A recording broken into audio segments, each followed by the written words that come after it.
I'm David Preston, and you're listening to the Lit AF podcast.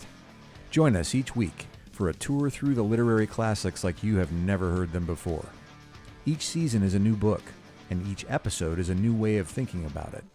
If you'd like more information about becoming a sponsor or a member of the Lit AF community, which will enable you to attend live streams with authors, get discounts on merchandise, participate in community forums, and even determine what I read next, come find us on the web at litafpodcast.com.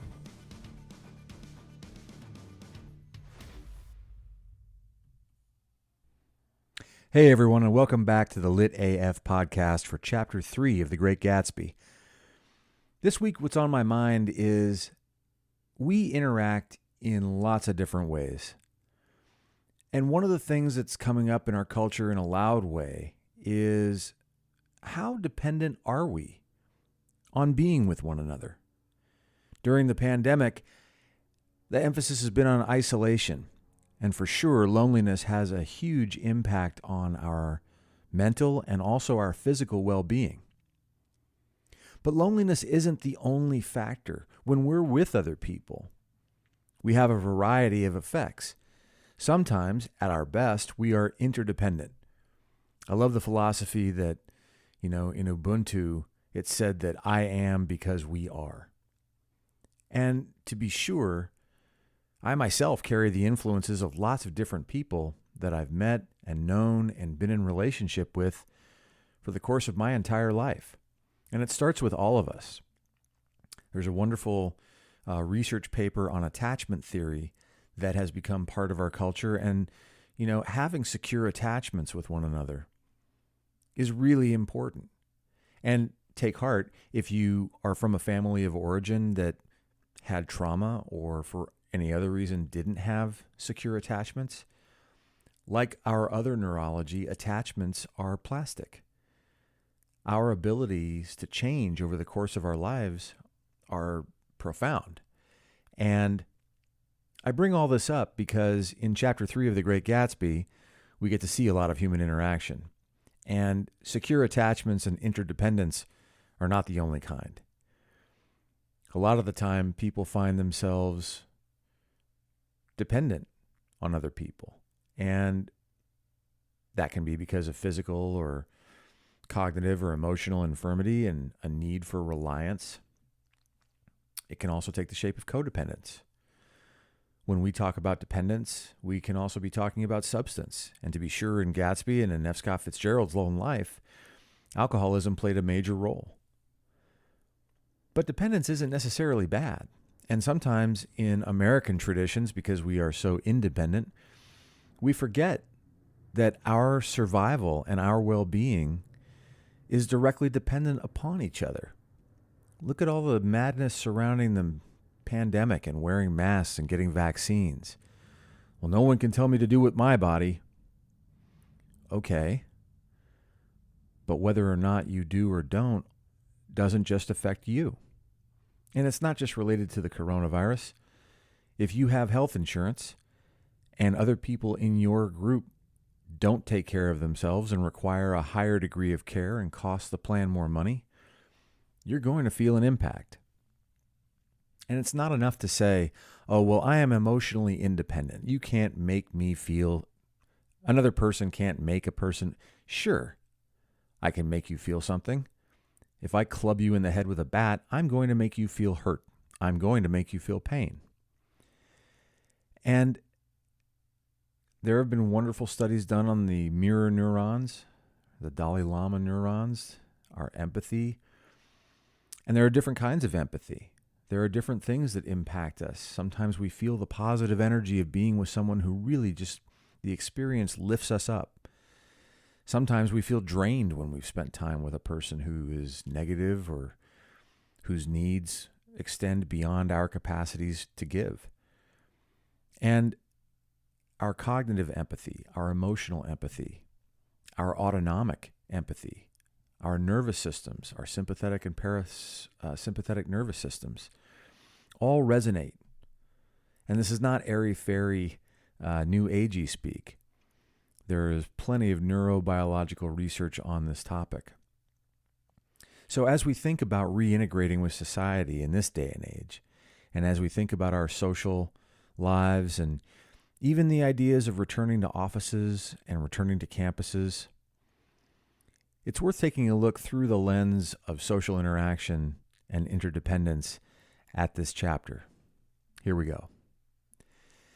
There was music from my neighbor's house through the summer nights. In his blue gardens, men and girls came and went like moths among the whisperings and the champagne and the stars. At high tide in the afternoon, I watched his guests diving in from the tower of his raft or taking the sun on the hot sand of his beach, while his 2 motorboats slit the waters of the Sound, drawing aquaplanes over cataracts of foam. On weekends, his Rolls-Royce became an omnibus, bearing parties to and from the city, between 9 in the morning and long past midnight, while his station wagon scampered like a brisk yellow bug to meet all trains. And on Mondays, 8 servants, including an extra gardener, toiled all day with mops and scrubbing brushes and hammers and garden shears, repairing the ravages of the night before. Every Friday, 5 crates of oranges and lemons arrived from a fruiterer in New York. Every Monday, these same oranges and lemons left his back door in a pyramid of pulpless halves. There was a machine in the kitchen which could extract the juice of 200 oranges in half an hour if a little button was pressed 200 times by a butler's thumb. At least once a fortnight, a corps of caterers came down with several hundred feet of canvas and enough colored lights to make a Christmas tree of Gatsby's enormous garden. On buffet tables, garnished with glistening hors d'oeuvres, spiced baked ham crowded against salads of harlequin designs and pastry pigs and turkeys bewitched to a dark gold. In the main hall, a bar with a real brass rail was set up, and stocked with gins and liquors and with cordials so long forgotten that most of his female guests were too young to know one from another. By 7 o'clock, the orchestra has arrived. No thin 5-piece affair, but a whole pit full of oboes and trombones and saxophones and viols and cornets and piccolos and low and high drums. And actually, I'm going to go back a step. When Fitzgerald talks about the cordials so long forgotten that most of his female guests were too young to know one from another, well, there's some wonderful indirect characterization there, isn't there? In American culture, obviously, and evolutionary biology for that matter, I guess, the emphasis on attractive party guests tends to favor the young women, the virile women, and the older men, the more able to provide men. Back to the paragraph. The last swimmers have come in from the beach now and are dressing upstairs. The cars from New York are parked 5 deep in the drive, and already the halls and salons and verandas are gaudy with primary colors, and hair shorn in strange new ways, and shawls beyond the dream of Castile. Nice allusion there. Castile. The bar is in full swing, and floating rounds of cocktails permeate the garden outside, until the air is alive with chatter and laughter and casual innuendo, and introductions forgotten on the spot, and enthusiastic meetings between women who never knew each other's names. You ever wonder why you meet somebody at a party, and 2 seconds later, they might be attractive. They might be someone who's actually important for you to know. But 2 seconds after it seems you meet, you can't think of their name. We don't really distinguish between hearing and listening, but they're 2 totally different things. Hearing is something that the small bones in your ears can't help but do when they perceive a vibration through the air from a source. But listening is a whole other animal. Listening is like hearing with your brain. And one of the things I work with in a lot of courses with students and executives is on consciously processing what we hear or what we read or what we see so that we can actively put it somewhere and know that it will still be there when we reach for it. The lights grow brighter as the earth lurches away from the sun, and now the orchestra is playing yellow cocktail music, and the opera of voices pitches a key higher. Laughter is easier, minute by minute, spoiled with prodigality, tipped out at a cheerful word. The groups change more swiftly, swell with new arrivals, dissolve and form in the same breath. Already there are wanderers confident girls who weave here and there among the stouter and more stable, become for a sharp, joyous moment the center of a group, and then, excited with triumph, glide on through the sea change of faces and voices and color under the constantly changing light. Suddenly, one of these gypsies in trembling opal seizes a cocktail out of the air, dumps it down for courage, and moving her hands like Frisco, dances out alone on the canvas platform. A momentary hush. The orchestra leader varies his rhythm obligingly for her, and there is a burst of chatter as the erroneous news goes around that she is Gilda Gray's understudy from the Follies. The party has begun. I believe that on the first night I went to Gatsby's house, I was one of the few guests who had actually been invited. People were not invited. They went there. They got into automobiles which bore them out to Long Island, and somehow they ended up at Gatsby's door. Once there, they were introduced by somebody who knew Gatsby, and after that, they conducted themselves according to the rules of behavior associated with amusement parks. Sometimes they came and went without having met Gatsby at all, came for the party with a simplicity of heart that was its own ticket of admission. I had been actually invited. This is the second paragraph in a row that features the word actually. Actually been invited. Been actually invited. What is it about this thing actually? I met a teenager a few years ago who constantly inserted the word actually, as though there was some sort of astonishment associated with the thing itself. Actually and honestly immediately get my attention because they make me feel like the speaker is not actually telling the truth the rest of the time. A chauffeur in a uniform of robin's egg blue crossed my lawn early that Saturday morning with a surprisingly formal note from his employer. The honor would be entirely Gatsby's, it said, if I would attend his, quote, little party that night. He had seen me several times and had intended to call on me long before, but a peculiar combination of circumstances had prevented it. Signed, J. Gatsby, in a majestic hand. Dressed up in white flannels, I went over to his lawn a little after 7 and wandered around rather ill at ease among swirls and eddies of people I didn't know. Though here and there was a face I had noticed on the commuting train.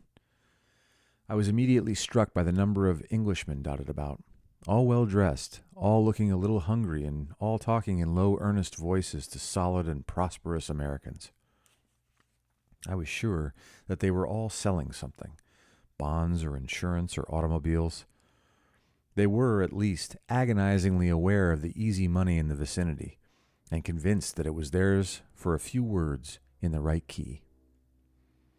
As soon as I arrived, I made an attempt to find my host, but the 2 or 3 people of whom I asked his whereabouts stared at me in such an amazed way, and denied so vehemently any knowledge of his movements, that I slunk off in the direction of the cocktail table, the only place in the garden where a single man could linger without looking purposeless and alone. I was on my way to get roaring drunk from sheer embarrassment when Jordan Baker came out of the house and stood at the head of the marble steps, leaning a little backward and looking with contemptuous interest down into the garden. Welcome or not, I found it necessary to attach myself to someone before I should begin to address cordial remarks to the passers-by. "Hello," I roared, advancing toward her. My voice seemed unnaturally loud across the garden. "I thought you might be here," she responded absently as I came up. "I remembered you lived next door to—" She held my hand impersonally, as a promise that she'd take care of me in a minute, and gave ear to 2 girls in twin yellow dresses who stopped at the foot of the steps. "Hello," they cried together. "Sorry you didn't win." That was for the golf tournament. She had lost in the finals the week before. "You don't know who we are," said one of the girls in yellow, "but we met you here about a month ago." "You've dyed your hair since then," remarked Jordan. And I started. But the girls had moved casually on, and her remark was addressed to the premature moon, produced like the supper, no doubt, out of a caterer's basket. With Jordan's slender golden arm resting in mine, we descended the steps and sauntered about the garden. A tray of cocktails floated at us through the twilight, and we sat down at a table with the 2 girls in yellow and 3 men, each one introduced to us as Mr. Mumble. "Do you come to these parties often?" inquired Jordan of the girl beside her. The last one was the one I met you at, answered the girl in an alert, confident voice. She turned to her companion. Wasn't it for you too, Lucille? It was for Lucille too. I like to come, Lucille said. I never care what I do, so I always have a good time. When I was here last, I tore my gown on a chair, and he asked me my name and address. Inside of a week, I got a package from Croyers with a new evening gown in it. Did you keep it? Asked Jordan. Sure I did. I was going to wear it tonight, but it was too big in the bust and had to be altered. It was gas blue with lavender beads, $265, which 100 years ago was quite a bit of money. There's something funny about a fellow that'll do a thing like that, said the other girl eagerly. He doesn't want any trouble with anybody. Who doesn't? I inquired. Gatsby. Somebody told me. The two girls and Jordan leaned together confidentially. Somebody told me they thought he killed a man once. A thrill passed over all of us. The three Mr. Mumbles bent forward and listened eagerly. I don't think it's so much that, argued Lucille skeptically. It's more that he was a German spy during the war. One of the men nodded in confirmation. I heard that from a man who knew all about him, grew up with him in Germany, he assured us positively. Oh no, said the first girl. It couldn't be that, because he was in the American Army during the war. As our credulity switched back to her, she leaned forward with enthusiasm. You look at him sometime when he thinks nobody's looking at him. I'll bet he killed a man. This is like Yelp before there was Yelp. In the absence of information, it never ceases to amaze me how people go one extreme or the other, super positive or super suspicious and shitty. She narrowed her eyes and shivered. Lucille shivered. We all turned and looked around for Gatsby. It was testimony to the romantic speculation he inspired that there were whispers about him from those who had found little that it was necessary to whisper about in this world. The first supper, there would be another one after midnight, was now being served, and Jordan invited me to join her own party, who were spread around a table on the other side of the garden. There were 3 married couples and Jordan's escort, a persistent undergraduate given to violent innuendo, and obviously under the impression that sooner or later Jordan was going to yield him up her person to a greater or lesser degree.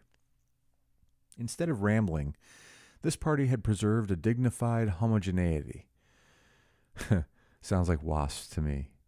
And assumed to itself the function of representing the staid nobility of the countryside. East Egg condescending to West Egg, and carefully on guard against its spectroscopic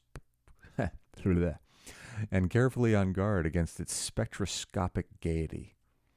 Let's get out, whispered Jordan, after a somehow wasteful and inappropriate half hour. This is too much polite for me. We got up, and she explained that we were going to find the host. I had never met him, she said, and it was making me uneasy. The undergraduate nodded in a cynical, melancholy way. The bar, where we glanced first, was crowded, but Gatsby was not there. She couldn't find him from the top of the steps, and he wasn't on the veranda. On a chance, we tried an important-looking door and walked into a high Gothic library, paneled with carved English oak, and probably transported complete from some ruin overseas. A stout, middle-aged man with enormous owl-eyed spectacles was sitting somewhat drunk on the edge of a great table, staring with unsteady concentration at the shelves of books. As we entered, he wheeled excitedly around and examined Jordan from head to foot. "What do you think?" he demanded impetuously. "About what?" He waved his hand toward the bookshelves. "About that. As a matter of fact, you needn't bother to ascertain. I ascertained. They're real." "The books?" He nodded. "Absolutely real. Have pages and everything. I thought they'd be a nice durable cardboard. Matter of fact, they're absolutely real. Pages. And here, let me show you." Taking our skepticism for granted, he rushed to the bookcase and returned with Volume 1 of the Stoddard Lectures. "See?" he cried triumphantly. "It's a bona fide piece of printed matter. It fooled me. This fellow's a regular Belasco. It's a triumph. What thoroughness! What realism! Knew when to stop, too. Didn't cut the pages. But what do you want? What do you expect?" He snatched the book from me and replaced it hastily on its shelf, muttering that if one brick was removed, The whole library was liable to collapse. "Who brought you?" he demanded. "Or did you just come?" "I was brought. Most people were brought." Jordan looked at him alertly, cheerfully, without answering. "I was brought by a woman named Roosevelt," he continued. "Mrs. Claude Roosevelt. Do you know her?" "I met her somewhere last night. I've been drunk for about a week now, and I thought it might sober me up to sit in the library." "Has it?" "A little bit, I think. I can't tell yet. I've only been here an hour." "Did I tell you about the books? They're real. You told us." We shook hands with him gravely and went back outdoors. There was dancing now on the canvas in the garden. Old men pushing young girls backward in eternal graceless circles. Superior couples holding each other tortuously, fashionably, and keeping in the corners. And a great number of single girls dancing individualistically or relieving the orchestra for a moment of the burden of the banjo or the traps. By midnight, the hilarity had increased. A celebrated tenor had sung in Italian, and a notorious contralto had sung in jazz, and between the numbers, people were doing stunts all over the garden, while happy, vacuous bursts of laughter rose toward the summer sky. A pair of stage twins, who turned out to be the girls in yellow, did a baby act in costume, and champagne was served in glasses bigger than finger bowls.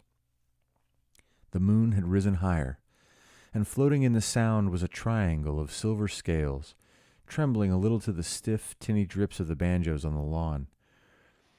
You know, it's interesting thinking about the guy in those books. Very often in online meetings, someone will say to me, "Hey, is that bookcase behind you real?" And I'll grab a book or just throw something at it to show the depth of field. And I've always been amazed at the magic of books. I mean, that's why I'm reading books in a podcast.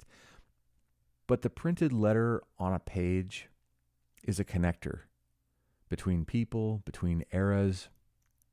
And it struck me that this guy at this party, where so many people were, including himself, already either drunk or just not really all that interested in really connecting with each other, that somehow the reality of those books was something that became important to him. Nick goes on. "I was still with Jordan Baker. We were sitting at a table with a man of about my age and a rowdy little girl who gave way upon the slightest provocation to uncontrollable laughter. I was enjoying myself now. I had taken 2 finger bowls of champagne, and the scene had changed before my eyes into something significant, elemental, and profound. At a lull in the entertainment, alcohol actually is a toxin and starves the brain of oxygen. And in a culture like ours that for a long while now has emphasized cognition and reason and logic, the lengths to which people will go to get themselves to stop thinking and appreciate what is immediately surrounding them will never cease to amaze me. At a lull in the entertainment, the man looked at me and smiled. "Your face is familiar," he said politely. "Weren't you in the 3rd Division during the war?" "Why, yes, I was in the 9th Machine Gun Battalion." "I was in the 7th Infantry until June 1918. I knew I'd seen you somewhere before." We talked for a moment about some wet, gray little villages in France. Evidently, he lived in this vicinity, for he told me that he had just bought a hydroplane and was going to try it out in the morning. "Want to go with me, old sport?" Oh, that foreshadowing. "Just near the shore along the Sound." "What time?" "Any time that suits you best." It was on the tip of my tongue, to ask his name when Jordan looked around and smiled. "Having a gay time now?" she inquired. "Much better." I turned again to my new acquaintance. "This is an unusual party for me. I haven't even seen the host. I live over there." I waved my hand at the invisible hedge in the distance, and this man Gatsby sent over his chauffeur with an invitation. For a moment, he looked at me as if he failed to understand. "I'm Gatsby," he said suddenly. "What?" I exclaimed. "Oh, I beg your pardon. I thought you knew, old sport. I'm afraid I'm not a very good host." He smiled understandingly, much more than understandingly. It was one of those rare smiles with a quality of eternal reassurance in it that you may come across 4 or 5 times in your life. It faced, or seemed to face, the whole external world for an instant, and then concentrated on you with an irresistible prejudice in your favor. It understood that you just so far, let me start that over. It understood you just so far as you wanted to be understood, believed in you as you would like to believe in yourself, and assured you that it had precisely the impression of you that, at your best, you hoped to convey.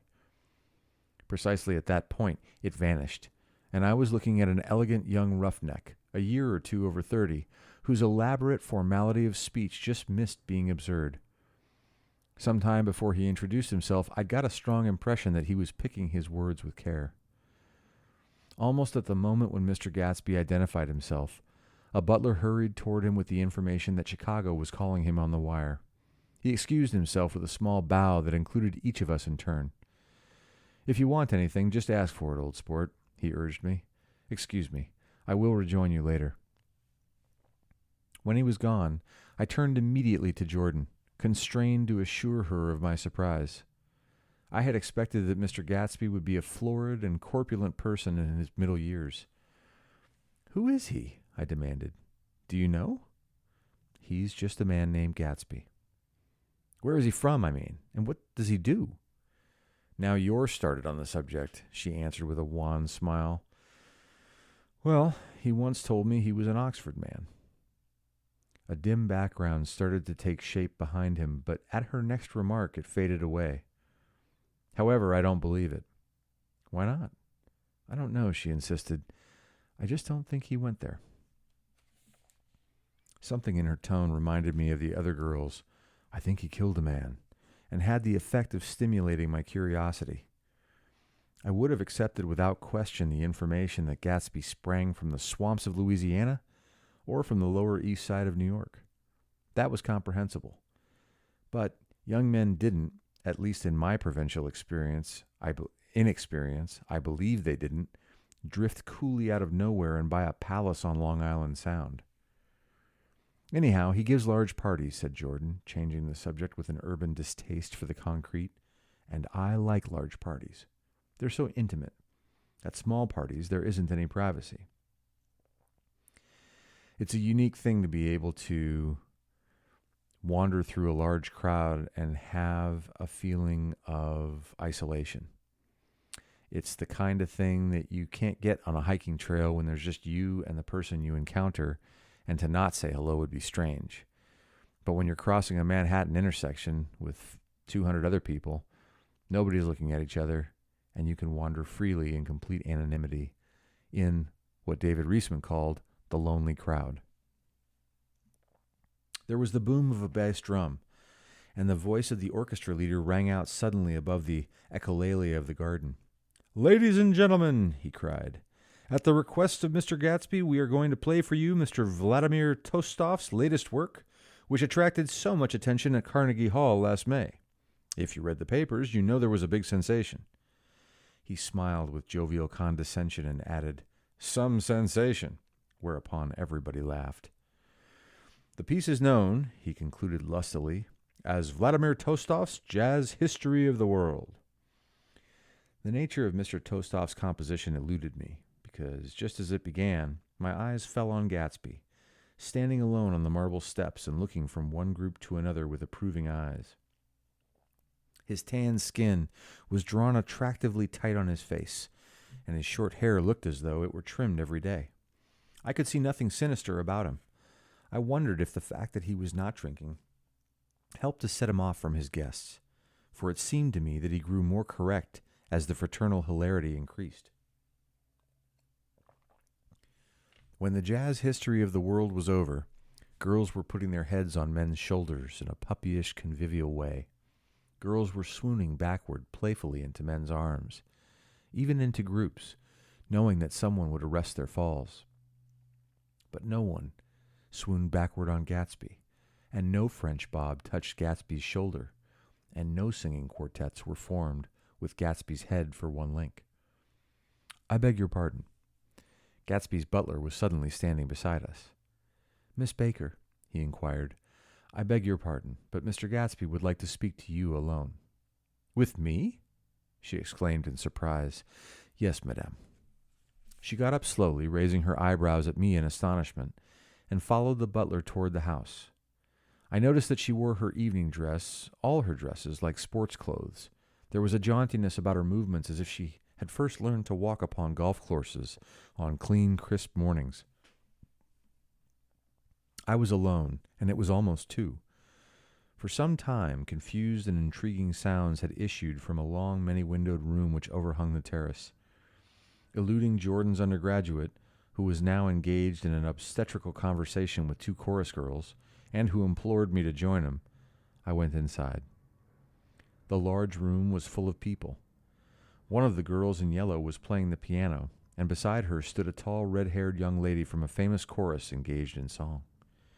She had drunk a quantity of champagne, and during the course of her song she had decided, ineptly, that everything was very, very sad.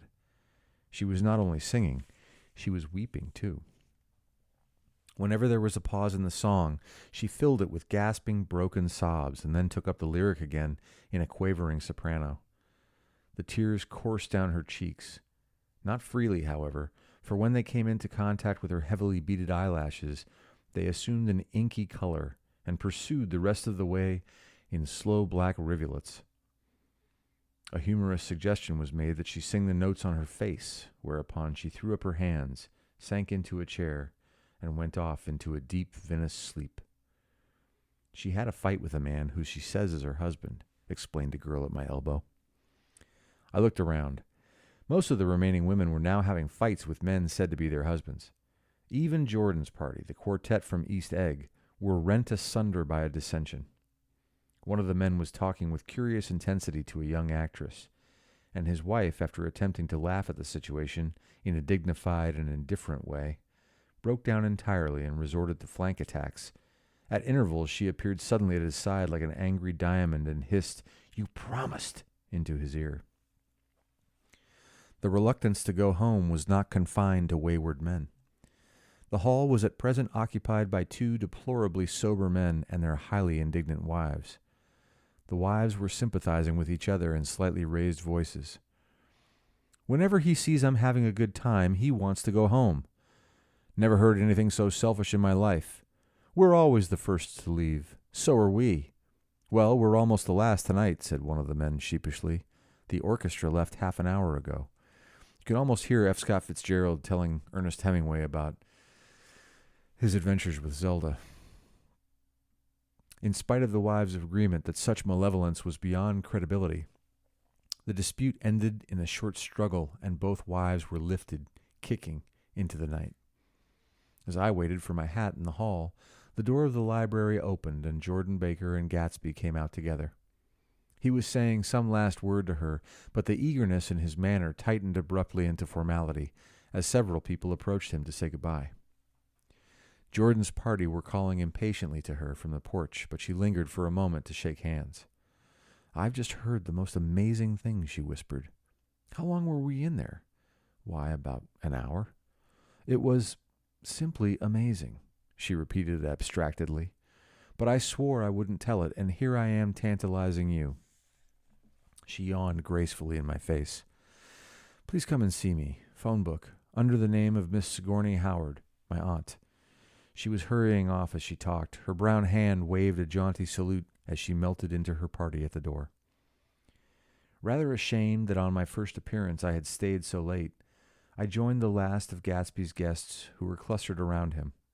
I wanted to explain that I'd hunted for him early in the evening, and to apologize for not having known him in the garden. "Don't mention it," he enjoined me eagerly. "Don't give it another thought, old sport." The familiar expression held no more familiarity than the hand which reassuringly brushed my shoulder. "And don't forget, we're going up in the hydroplane tomorrow morning at 9 o'clock. Then the butler behind his shoulder. "Philadelphia wants you on the phone, sir." "All right, in a minute. Tell them I'll be right there. Good night." "Good night." "Good night." He smiled, and suddenly there seemed to be a pleasant significance in having been among the last to go, as if he had desired it all the time. "Good night, old sport. Good night." But as I walked down the steps, I saw that the evening was not quite over. 50 feet from the door, A dozen headlights illuminated a bizarre and tumultuous scene.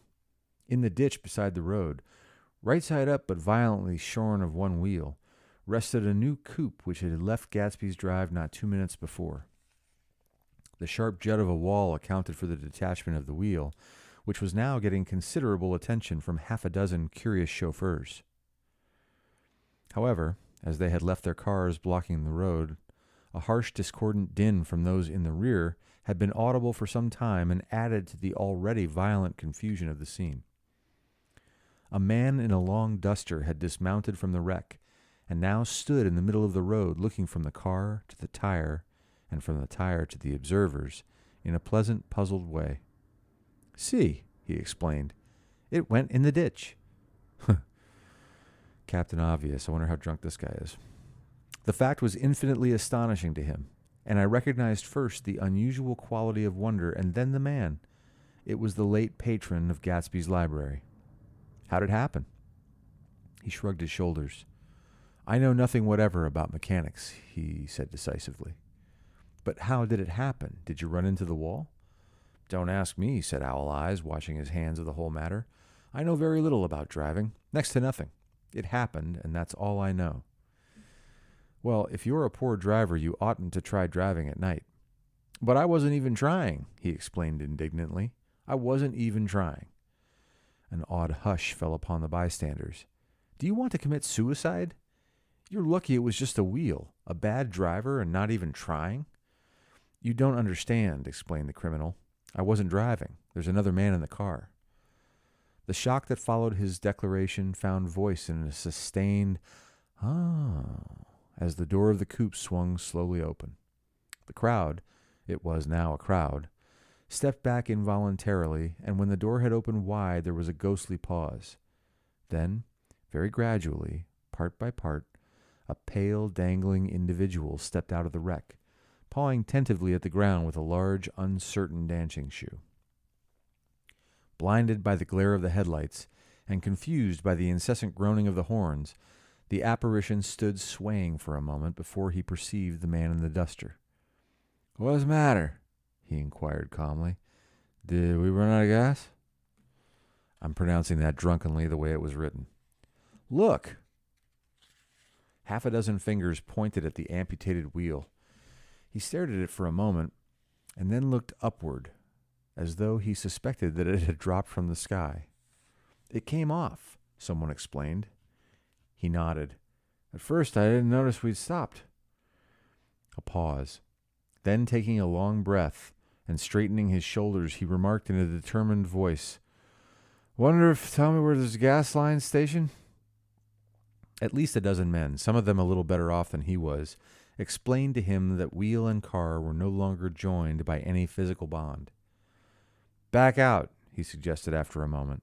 "Put her in reverse." "But the wheel's off." He hesitated. "No harm in trying," he said. The caterwauling horns had reached a crescendo, and I turned away and cut across the lawn toward home. I glanced back once. A wafer of a moon was shining over Gatsby's house, making the night fine as before and surviving the laughter and the sound of his still glowing garden. A sudden emptiness seemed to flow now from the windows and the great doors, endowing with complete isolation the figure of the host who stood on the porch, his hands up in a formal gesture of farewell. It's as if, going back to the way I introduced this chapter, that the sudden absence of people revealed the isolation that surrounded Gatsby, even though he spent the evening in their company. Reading over what I have written so far, I see I have given the impression that the events of 3 nights several weeks apart were all that absorbed me. On the contrary, they were merely casual events in a crowded summer, and until much later they absorbed me infinitely less than my personal affairs. Most of the time I worked. In the early morning the sun threw my shadow westward as I hurried down the white chasms of lower New York to the Probity Trust. I knew the other clerks and young bond salesmen by their first names, and lunched with them in dark, crowded restaurants on little pig sausages and mashed potatoes and coffee. I even had a short affair with a girl who lived in Jersey City and worked in the accounting department, but her brother began throwing mean looks in my direction, so when she went on her vacation in July, I let it blow quietly away. I took dinner usually at the Yale Club. For some reason, it was the gloomiest event of my day. And then I went upstairs to the library and studied investments and securities for a conscientious hour. There were generally a few rioters around, but they never came into the library, so it was a good place to work. After that, if the night was mellow, I strolled down Madison Avenue past the old Murray Hill Hotel and over 33rd Street to the Pennsylvania Station. I began to like New York, the racy, adventurous feel of it at night, and the satisfaction that the constant flicker of men and women and machines gives to the restless eye. I liked to walk up Fifth Avenue and pick out romantic women from the crowd, and imagine that in a few minutes I was going to enter into their lives, and no one would ever know or disapprove. Sometimes, in my mind, I followed them to their apartments on the corners of hidden streets, and they turned and smiled back at me before they faded through a door into warm darkness. At the enchanted metropolitan twilight, I felt a haunting loneliness sometimes, and felt it in others. Poor young clerks who loitered in front of windows waiting until it was time for a solitary restaurant dinner. Young clerks in the dusk, wasting the most poignant moments of night and life. Again at 8 o'clock, when the dark lanes of the 40s were 5 deep with throbbing taxicabs bound for the theater district, I felt a sinking in my heart. Forms leaned together in the taxis as they waited, and voices sang, and there was laughter from unheard jokes, and lighted cigarettes outlined unintelligible gestures inside. Imagining that I, too, was hurrying toward gaiety and sharing their intimate excitement, I wished them well. For a while, I lost sight of Jordan Baker, and then in midsummer I found her again. At first I was flattered to go places with her because she was a golf champion, and everyone knew her name. Then it was something more. I wasn't actually in love, but I felt a sort of tender curiosity. The excuse me. The bored, haughty faces that she turned to the world concealed something. Most affectations conceal something eventually, even though they don't in the beginning. And one day, I found out what it was. When we were on a house party together up in Warwick, she left the borrowed car out in the rain with the top down, and then lied about it. And suddenly, I remembered the story about her that had eluded me that night at Daisy's. At her first big golf tournament, there was a row that nearly reached the paper. A suggestion that she had moved her ball from a bad lie in the semifinal round. The thing approached the proportions of a scandal, then died away. A caddy retracted his statement, and the only other witness admitted that he might have been mistaken. The incident and the name had remained together in my mind. Jordan Baker instinctively avoided clever, shrewd men, and now I saw that this was because she felt safer on a plane where any divergence from a code would be thought impossible. She was incurably dishonest. She wasn't able to endure being at a disadvantage, and given this unwillingness, I suppose she had begun dealing in subterfuges when she was very young in order to keep that cool, insolent smile turned to the world and yet satisfy the demand of her hard, jaunty body. It made no difference to me. Dishonesty in a woman is a thing you can never blame deeply. I wonder what it took for Fitzgerald to write that line.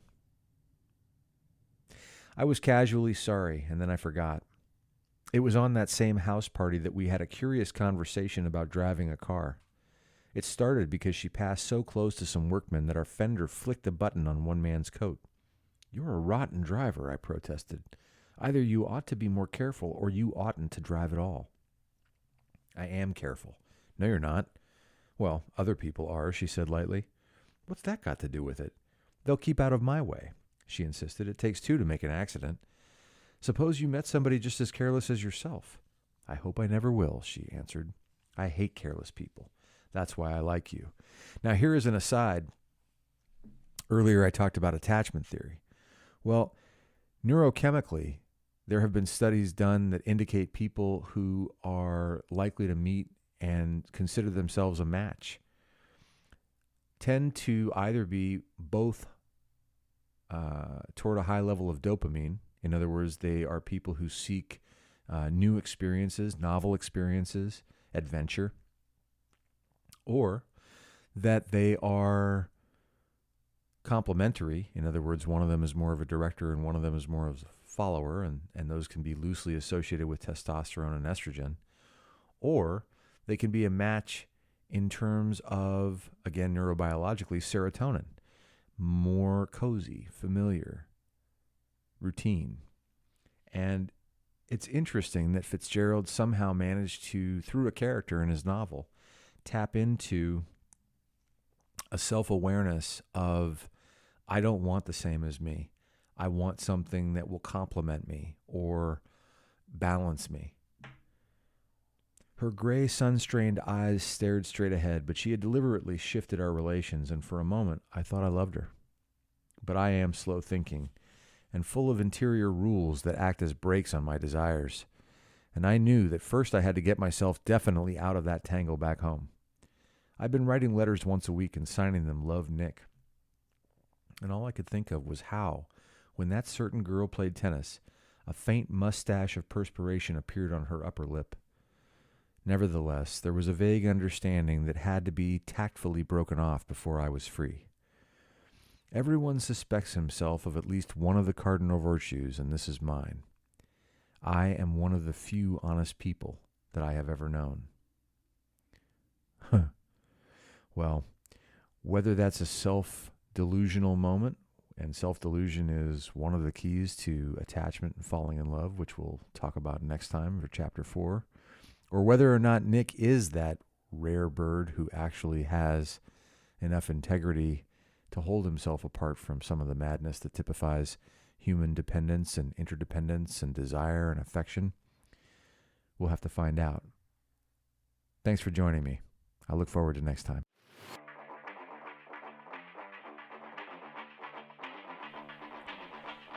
Join us next time for Chapter 4 of The Great Gatsby. And in the meantime, if you're interested in sponsoring the Lit AF podcast or in joining our community and becoming a member, please head on over to our website at litafpodcast.com.